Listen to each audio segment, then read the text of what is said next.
और वहाँ से चली गई। सुमति थोड़ी देर शांत रहकर बोली, अब एक ही रास्ता है।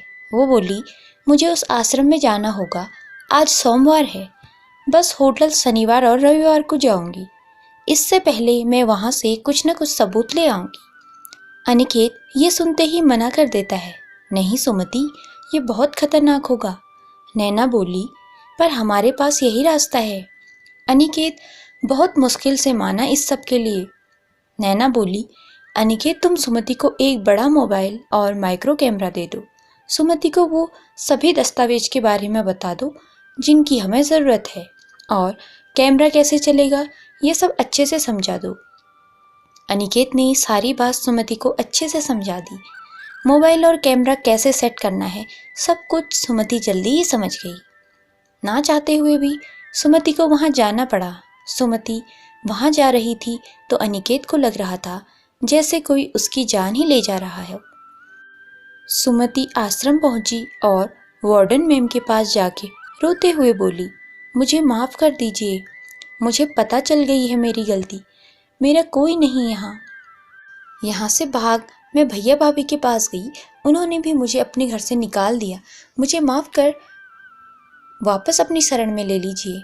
सुमति को रोते देख वार्डन बोली, तुम जैसी बहुत औरतें यहाँ से और भी जाती रहती हैं, हमें उन्हें पकड़ने के लिए कुछ करने की ज़रूरत नहीं होती, वो खुद ही वापस आ जाती हैं।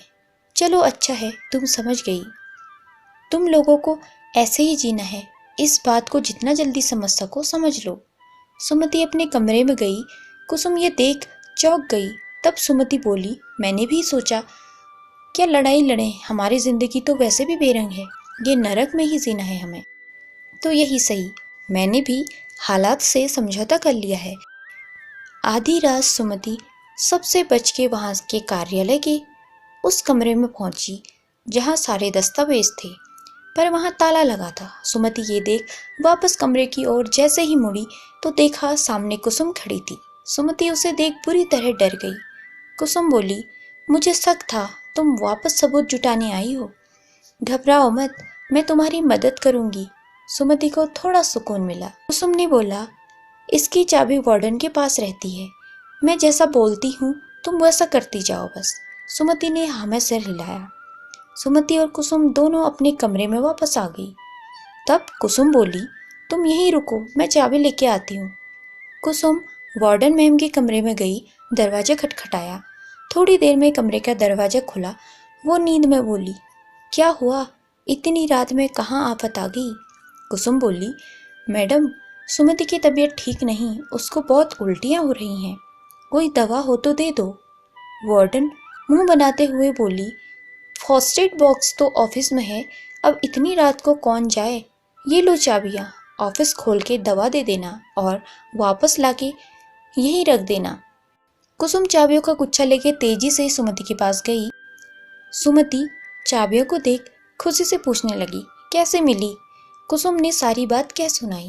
दोनों कार्यालय पहुंचे। सुमति को अंदर भेज कुसुम दरवाजे पर पहरा देने लगी।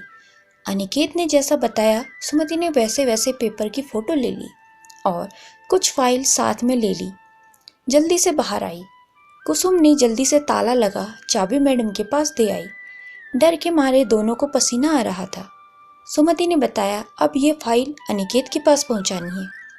अगले दिन कुसुम सुमति को लेके वार्डन मैडम के पास पहुंची और बोली, मैडम सुमति को दवाई से भी आराम नहीं हो रहा है, मैं इसको लेके डॉक्टर के पास जा सकती हूँ। वार्डन मैडम बोली, हाँ जाओ, पर जल्दी आना। ठीक है बोल कुसुम और सुमति नैना के संस्था पहुंचे जहाँ अनिकेत पहले से मौजूद था। वहाँ फाइल और पेपर अनिकेत को दिए। अनिकेत ने खुशी से बोला, वेल डन सुमति। कुछ देर बात करने के बाद सुमति और कुसुम आश्रम के लिए निकल पड़े। पीछे से अनिकेत ने आवाज़ लगाई, सुमति। सुमति पीछे मुड़ देखने लगी। उन्होंने बोला, अपना ध्यान रखना। सुमति मुस्कुरा के हाँ में गर्दन हिला दी। रास्ते में कुसुम बार बार सुमति के चेहरे को देख रही थी। सुमति ने ये देख कुसुम से पूछा, क्या हुआ, ऐसे क्यों दिख रही हो। कुसुम थोड़ा मुस्कुरा कर बोली। अनिकेत बाबू की आंखें देखी सुमति आश्चर्य से बोली, मतलब। कुसुम बोली, वो तुम्हें चाहते हैं। इतना सुन सुमति चौंक गई। वो बोली, नहीं नहीं, ऐसा नहीं है, वो हमें। फिर दोनों आश्रम पहुंचे। वार्डन मैडम ने कुसुम से बोला, सुमति को ऑफिस में भेजो, कुछ बात करनी है। सुमति ने देखा वो दोनों लड़के जो बस से औरतों को ले जाते थे वार्डन मैडम के ऑफिस में बैठे हैं। सुमति ने अपना माइक्रो कैमरा ऑन किया और ऑफिस में गई। तब वार्डन मैडम ने बोला, तो सुमति इस बार तुम्हें बस से जाना है, पिछली बार बहुत नुकसान कर दिया तुमने। सेठ जी बहुत गुस्सा थे। सुमति बोली, हाँ मैडम, मैं चलूँगी, और कहाँ जा सकती हूँ। पर सेठ जी कौन है जिन्हें मैंने नाराज कर दिया? वो बोली, तुम सेठ जी को नहीं जानती, सेठ गिरिवर जी, वही तो इन सबके कर्ता धर्ता हैं। सिर्फ इसी शहर नहीं, जहाँ जहाँ उनके आश्रम है सब जगह ये होता है। सुमति के कैमरे में सब रिकॉर्ड हो रहा था, जो सीधे अनिकेत अपने लैपटॉप में देख और रिकॉर्ड कर रहा था। सुमति ने बहुत मेहनत और कठिनाई से बहुत से सबूत जुटा लिए थे। आधी रात बस की आवाज़ से सुमति की आंख खुली तो सुमति ने छठ कैमरा ऑन कर बस के पास छुपते छुपाते पहुंची। उसने देखा वो बस से किसी सफ़ेद कपड़े में लिपटी कोई लाश निकाल बगीचे की ओर ले जा रहे थे। सुमति उनका पीछा करने लगी। बगीचे में पहुंचकर उसने देखा कि वो उसे वही दफना रहे हैं। सुमति के हाथ पैर फूल रहे थे। उस समय उसे बहुत डर लग रहा था। वहां से बचकर सीधे कमरे में जाके लेट गई। कुसुम ने उसके कंधे पर हाथ रखा तो वे चौंक गई। कुसुम को देख वो उससे लिपट के रोने लगी।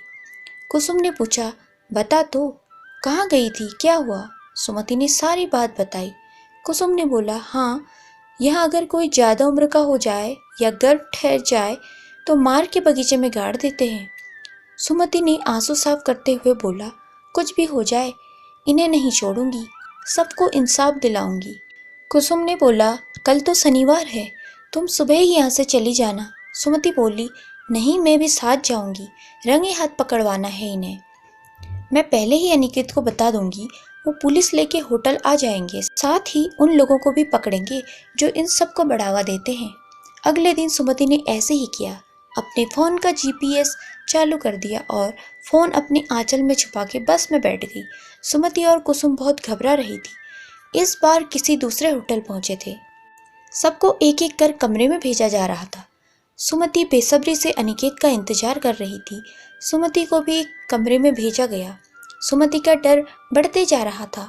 कमरे में सुमति पहुंची तो एक आदमी शराब लेके बैठा पी रहा था। सुमति को देख बोला, सुंदर, अति सुंदर, और सुमति की ओर बढ़ा।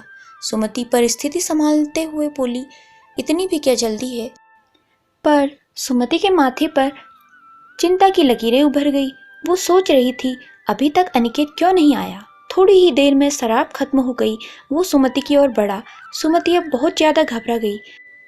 वो कमरे में बचने के लिए भागने लगी। उस आदमी ने सुमति का हाथ जोर से पकड़ा। सुमति रोने लगी। इतने में तेजी से दरवाजा खुला। सामने पुलिस और अनिकेत खड़ा था। पुलिस को देख वो आदमी भागने की कोशिश करने लगा।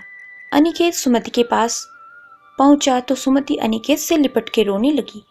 घबराहट में उसे ध्यान ही नहीं रहा वो कब अनिकेत से लिपट गई। अनिकेत ने उसे चुप कराया। तब सुमति झटके से अनिकेत से अलग हुई। अनिकेत ने बोला, माफ करना, थोड़ी देर हो गई मुझे। सुमति को लेके वो अपने घर पहुंचा। वहां वो अनिकेत के मम्मी पापा से पहली बार मिली। सुमति ने दोनों लोगों के पैर छुए। मम्मी ने गले लगाते हुए बोला, मैं भी तुम्हारी माँ जैसी ही हूँ। नैना ने जल्दी सुमति के लिए पानी मंगाया। सुमति पानी पी के सारी बात सबको बताने लगी कि ये सब बस यही नहीं बल्कि और शहरों में भी जहाँ जहाँ इनके आश्रम है सब जगह चल रहा है, और हर जगह ये जवान विधवा को ही आश्रम में रखते हैं, नहीं तो मार के बगीचे में दफना देते हैं। अनिकेत ने बोला, हाँ, मैंने रजत को भी बताया है, वो कल वहाँ खुदाई करेंगे। अनिकेत की माँ सुमति से बोली, बेटा तुम बहुत बहादुर हो, तुम सबको ज़रूर इंसाफ मिलेगा। अगले दिन अनिकेत ने केस फाइल कर दी। पूरे शहर में हंगामा मच गया। पापा के पास गिरिवर का फ़ोन आया। वो बोले, अभी तुमने हमारी दोस्ती देखी है, दुश्मनी नहीं। ऐसे ही सुमति को भी बहुत धमकियाँ मिली, पर सुमति ने साहस नहीं छोड़ा। पहली सुनवाई में सुमति का पक्ष मजबूत रहा। बगीचे की खुदाई से बहुत से नर कंकाल निकले थे। आश्रम के पेपर के अनुसार वहाँ बहुत सी महिलाओं ने आश्रय लिया था। पर अब उनमें से कुछ का कुछ भी पता नहीं, वो कहाँ गायब हो गई। बस अब एक ही परेशानी थी, कुसुम के अतिरिक्त कोई भी महिला गिरिवर के खिलाफ नहीं बोली। सुमति ने बहुत समझाया पर कोई औरत नहीं मानी। सुमति उन्हें समझा रही थी, गवाही देने को यही मौका है खुद को और बाकी की महिलाओं को इस दलदल से निकालने का। वो महिलाएं बोली, हमारी किस्मत में यही लिखा है। सुमति गुस्से में बोली, भगवान भी उनकी मदद करता है जो खुद की मदद के लिए तैयार हो। औरतें मजबूर नहीं होती हैं, उनकी सोच उन्हें मजबूर बनाती है। किस बात का डर है? उनके खिलाफ बोलो या ना बोलो, एक उम्र के बाद वैसे भी वो तुम्हें मार ही देंगी। अब निर्णय आप सबके हाथ में है। सुमति वहां से चली गई। अगली सुनवाई में सुमति का पक्ष कमजोर पड़ रहा था। तभी आश्रम की महिलाएं एकजुट होकर आई और गिरिवर के खिलाफ गवाही दी। सुमति ये देख बहुत खुश हुई। शहर में नारी सम्मान और कई संस्था की महिलाएं आश्रम की महिलाओं के संग गिरिवर के खिलाफ रैली निकालने लगी। ये देख दूसरे शहर के गिरिवर द्वारा चलाए जा रहे आश्रम की भी महिलाएं सामने आई और गवाही दी। इन सब में गिरिवर के काले काम और काला धन का पता चला, जिसमें और भी शहर के बहुत से लोग शामिल थे। सुमति के पास फोन आया। फोन वार्डन मैम का था। वो सुमति से माफ़ी मांग रही थी। सुमति बोली, अगर आप एक पुरुष होती तो मैं माफ़ कर देती, लेकिन आप एक महिला हैं और महिला होकर आपने एक महिला का दुख नहीं समझा। इतना बोल फोन कट कर दिया। सुनवाई हो तो रही थी। करीब 1.5 साल बाद सुमति के पक्ष में फैसला हुआ। गिरिवर को उम्र कैद हुई। उसकी सभी संपत्ति सरकार द्वारा जब्त कर ली गई। सभी महिलाओं ने उत्सव के रूप में इसे मनाया। सभी महिलाओं को सरकारी आश्रम भेज दिया और उन्हें स्वावलंबी बनाने की शिक्षा दे दी गई। अब वो भी समूह में कार्य कर आत्मनिर्भर और सम्मान का जीवन जीती है। सुमति उन सब से मिलने जाती रहती है। कुसुम सुमति को देख बोली, भगवान का पता नहीं होता किस रूप में आके मदद कर जाए। करीब 1 महीने बाद पता चला गिरिवर ने बदनामी से परेशान होकर जेल में फांसी लगाकर आत्महत्या कर ली। सुमति ने नैना भाभी के संस्था में रहकर अपनी पढ़ाई पूरी की और महिला अध्यक्ष बन महिलाओं के सम्मान और अधिकार के लिए बहुत से काम किए, जिससे सरकार द्वारा सम्मानित भी की गई। लेकिन सुमति ने अपना वही साधारण जीवन ही रखा, संस्था में रहना और काम करना। अनिकेत को नैना ने कई बार बोला सुमति से शादी के लिए पूछने को, पर अनिकेत ने हिम्मत ही नहीं की। नैना ने परी के जन्मदिन पर सुमति को घर बुलाया। सुमति घर पहुंच नैना की मदद करने लगी। नैना ने सुमति से अनिकेत को बुलाने के लिए भेजा। सुमति अनिकेत के कमरे में पहली बार गई। उसने देखा वहां बहुत सी पेंटिंग रखी थी। सुमति सबको देखने लगी। तभी उसकी नज़र एक पेंटिंग पर पड़ी जो कपड़े से ढकी हुई थी। उसने वो कपड़ा हटाया तो वो चौंक गई। वो तस्वीर सुमति की ही थी जब वो गांव में भजन गाने के लिए सर पे दुपट्टा रख के बैठी थी। तभी अनिकेत के आने की आहट हुई। सुमति ने उसे कपड़े से ढक दूसरी पेंटिंग देखने लगी। अनिकेत के कमरे में आते ही सुमति बोली, वो नैना भाभी ने आपको नीचे बुलाया है। अनिकेत बोला, हाँ मैं नहा के आता हूँ। तकिए के नीचे कार की चाबी है, जरा भैया को दे देना। इतना बोल अनिकेत अलमारी से कपड़े निकालने लगा। सुमति ने जैसे ही तकिया हटाया तो देखा चाबी के साथ एक पायल भी रखी थी। सुमति उसे हाथ में लेके देखने लगी। अनिकेत ये देख चौंक गया। सुमति वो पायल दिखाते हुए बोली, ये मेरी पायल अब तक आपके पास, वो भी तकिए के नीचे। अनिकेत हड़बड़ा गया। सुमति ने फिर पेंटिंग भी दिखाई। अनिकेत कुछ नहीं बोल पाया। थोड़ी देर चुप रहने के बाद अनिकेत बोला, हाँ सुमति, जब से तुम्हें पहली बार देखा तब से मैं तुम्हें चाहने लगा था। तुम्हें देखने के बाद एक पल के लिए भी मैं तुम्हें न भूल सका, नहीं किसी और को कभी चाहा है। सुमति मुंह नीचे करे सब सुन रही थी। तभी नैना भाभी मम्मी के साथ कमरे में आ गई। उनके हाथ में कुछ सामान भी था। अनिकेत और सुमति को देख वो कुछ हद तक समझ गई थी कि अनिकेत ने अपने दिल की बात हो न हो कह दी है। सुमति उन्हें देख हड़बड़ा गई। बोली, भाभी मैं आ ही रही थी। मम्मी बोली, हाँ आ जाना, पहले तैयार तो हो जाओ। सुमति बोली, मैं तैयार ही तो हूँ, सफ़ेद साड़ी ही तो पहननी होती है हमें। नैना और माँ मुस्कुराते हैं और सामान खोल दिखाते हैं जिसमें लाल साड़ी, चूड़ियाँ और श्रृंगार का सामान था। वो आश्चर्य से दोनों की तरफ देख रही थी। माँ ने सुमति के सर पर हाथ रख बोली, मैं तुम्हें अपनी बहू बनाना चाहती हूँ। अगर तुम्हें कोई आपत्ति न हो तो ये सब पहन लो। आज ही हम तुम दोनों की सगाई कर देंगे।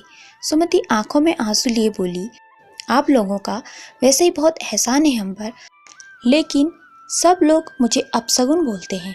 माँ बोली, इतनी महिलाओं को इंसाफ दिलाया है, तुम तो उनके लिए भगवान का रूप हो। अपशगुन नहीं। सुमति मम्मी के गले लग रोने लगती है। नैना पास आके बोली, तो चलें देवरानी जी, तैयार भी होना है। अब आपका बेरंगा सिंदूरा रंगों से सजने वाला है। माँ ने अनिकेत से बोला, जल्दी तैयार हो, नीचे आ जाना। नैना ने सुमति को बहुत सुंदर से सजाया। सब नीचे हॉल में पहुंची तो लवकुश दोनों बुआ बोलते हुए सुमति से लिपट गए। मुकेश भैया और सुधा भाभी भी सामने खड़ी थी। नैना ने बताया, पापा जी ने पहले ही इनसे बात कर यहाँ बुला लिया था। सुमति की सगाई होने के बाद लोगों के मन से सगुन अपशगुन का भ्रम मिटाने के लिए सुमति ने अपनी शादी में सभी विधवा महिलाओं को बुलाया। सुमति की शादी बहुत धूमधाम से हुई। सुमति की मांग खूबसूरत सिंदूरा से फिर भर गई। शादी के बाद सुमति ने खुद के रुपए से अपने गांव का घर वापस खरीद माँ बाबूजी की फोटो लगाई और जब भी समय मिलता अपना मायका समझ वहां चली जाती और माँ बाबूजी को महसूस करती थी। सुमति ने विधवा महिलाएं जो चाहती थी उनकी शादी कराई और उन महिलाओं से बोला, परिवार सीमित रहे, अनाथ आश्रम से एक बच्चे को गोद जरूर ले। सुमति ने महिलाओं के ऊपर बहुत से लेख लिखे। कभी सोचा है विधवा आश्रम तो होता है, लेकिन कभी भी विधुर आश्रम नहीं होता। ऐसा नहीं समाज में विधुर नहीं होते या कम होते हैं, पर विधुर के लिए समाज में इतने नियम नहीं होते। वो दूसरी शादी कर सकते हैं, उन्हें सफ़ेद रंग नहीं पहनना होता। न कोई उन्हें अपशगुन मानता है क्योंकि उन्हें किसी सहारे की ज़रूरत नहीं होती है, पर उनमें विधवा जैसे कोई नियम लागू नहीं होते। महिलाओं को इतना शिक्षित और आत्मनिर्भर होना चाहिए कि कैसी भी परिस्थिति हो खुद को स्वयं संभाल सके। किसी को इतना हक न दें कि वो आपकी मजबूरी का फ़ायदा उठा सके। दोस्तों, मैं उम्मीद करती हूँ कि आपको इस कहानी से बहुत अच्छी सीख मिली होगी, तो आप कमेंट सेक्शन में लिख करके ज़रूर बताएं। धन्यवाद।